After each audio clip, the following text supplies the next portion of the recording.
Hey guys, let's get more news about Steelers, but first, don't forget to subscribe to the channel and leave a like.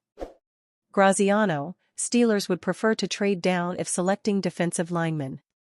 The Pittsburgh Steelers have a few avenues they can go with their first-round pick in the 2025 NFL Draft, with defensive line and quarterback the two most likely selections at this point.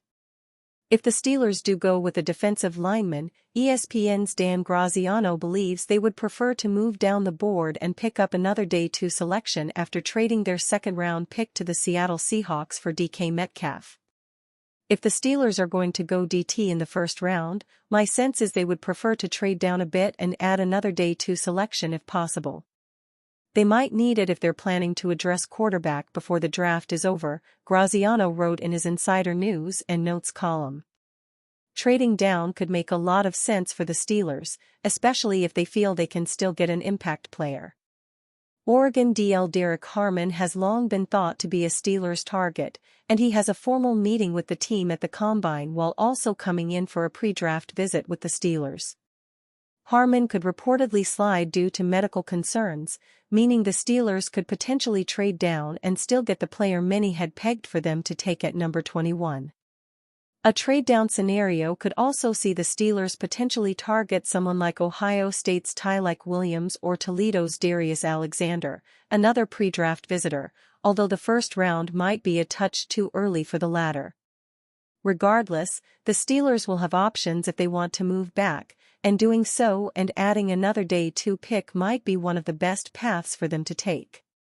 An additional day 2 pick could give them a chance to still add a quarterback, with Tyler Shaw and Jalen Milroe potential options on day 2, but in a deep draft class, it also gives them more capital to add elsewhere, whether it's at running back, receiver or in the secondary. It's something that'll be interesting to watch, especially if Colorado QB Shedeur Sanders is on the board at number 21.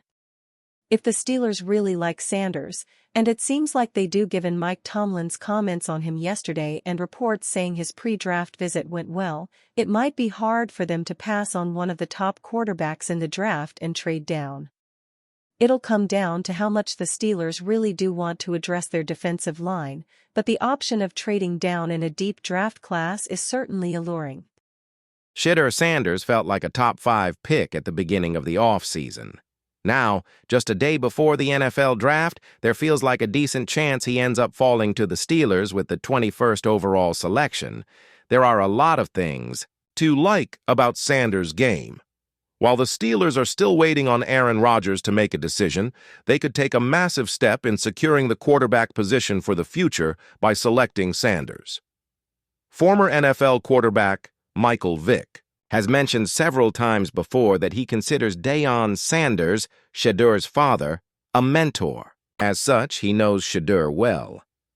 On ESPN's SportsCenter last Thursday, he spoke about some of the things he likes about Sanders' game.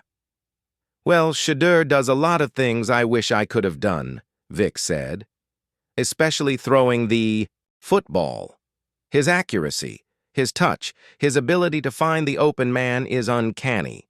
His confidence is there, his leadership is there." A much different draft experience for Stallworth leading up to the 2025 NFL Draft. Steelers.com is sharing memories of what the draft was like for several key players in team history. Those sharing their story were members of the Super Bowl X team or the Super Bowl XL team, both which are celebrating milestones this year. It will be the 50th anniversary of Super Bowl X and the 20th anniversary of Super Bowl XL, two very special memories in Steelers history. In this installment, Hall of Famer and a member of the Super Bowl X team John Stallworth shares his take of being a part of the historic Steelers 1974 draft class. When John Stallworth was taken in the NFL Draft, things were much different than they are today. There was no NFL Network, no ESPN coverage. The draft was barely a blip on the radar as far as media attention went. "It's a whole lot different now," said Stallworth. "You didn't have all the hoopla then that goes along with it. There was no flying to a city to visit teams. There was nothing like there is today. I talked to Bill Nunn, who was the scout with the Steelers back then. I talked to Bill maybe 3 or 4 times. I never got a chance to talk to anybody on the coaching staff. I didn't know where I was going, how I was going. There weren't cell phones at that time either, something that has become the lifeblood for today's draft prospects. Instead, Stallworth had to depend on a shared phone in a dorm hallway at Alabama A&M to learn that he would be selected by the Steelers in the 4th round of the 1974 NFL Draft. And delivering the news that he was drafted, well, let's just say it's nothing like it is today. I got a phone call from Myron Cope to tell me I had been drafted by the Steelers, said Stallworth. Myron asked me a few questions, and that was it. I hung up the phone and called my mom and told her I had been drafted. It wasn't like it is today. Stallworth said, looking back, it was different, that Cope, the late Steelers radio broadcaster and creator of the Terrible Towel, was the one who delivered the news, as now it's either the team owner, head coach, or general manager who deliver the news in a made-for-video moment. It was unique. But everything was unique back then, said Stallworth. Looking back, it was kind of comical it would be Myron Cope that gave me a call. Stallworth was a part of a legendary draft class that included receiver Lynn Swann, center, Mike Webster, and linebacker Jack Lambert, all who are in the Pro Football Hall of Fame with Stallworth, along with safety Donnie Shell, who was an undrafted rookie free agent. No question it's the best draft class, said Stallworth, and I'm not just saying that just for the heck of it. If you look at the draft class, and then Donnie as a free agent, I don't think there's any other class closer than that. I think that entire NFL draft class, there may have been 2 other guys that made the Hall of Fame that were not in Pittsburgh. If you look at our numbers in the same place at the same time, that has to be pretty amazing. But for Stallworth, being drafted with Swann made him a little nervous at first. Myron told me the Steelers drafted a receiver in an earlier round, said Stallworth. That caused a little pause for me. I wondered what that meant. It turned out okay.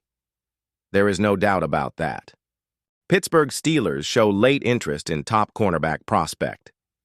The Pittsburgh Steelers have shown late interest in Notre Dame cornerback Benjamin Morrison. Morrison dealt with a hip injury and went through drills in Arizona earlier this week. He did not run the 40-yard dash. In videos from the workout, Morrison can be seen getting directions from Steelers defensive coordinator Terrell Austin. It was first noticed by Steelers Depot's Alex Kozora. Given Austin's presence at Notre Dame's Pro Day, sending Austin to Arizona to watch Morrison is notable. Morrison was in South Bend for their Pro Day, but did not participate. Therefore, the Steelers could still have had interactions with him during that Pro Day. Morrison is a polarizing prospect due to the differing medical opinions on his hip. Many think of the star Notre Dame cornerback as a first-round talent who will fall to day 2 due to injuries. The consensus mock draft board has Morrison coming in as the 46th player in this class, so Morrison could be a candidate for the Steelers in a trade-back scenario rather than a possible pick at number 21. The Steelers have looked at cornerbacks in that range. Specifically Ole Miss's Trey Amos and Florida State's Azariah Thomas, both players that could fit as outside cornerbacks in the future for Pittsburgh. And you fan? What do you think about Benjamin Morrison's situation? Write to us in the comments.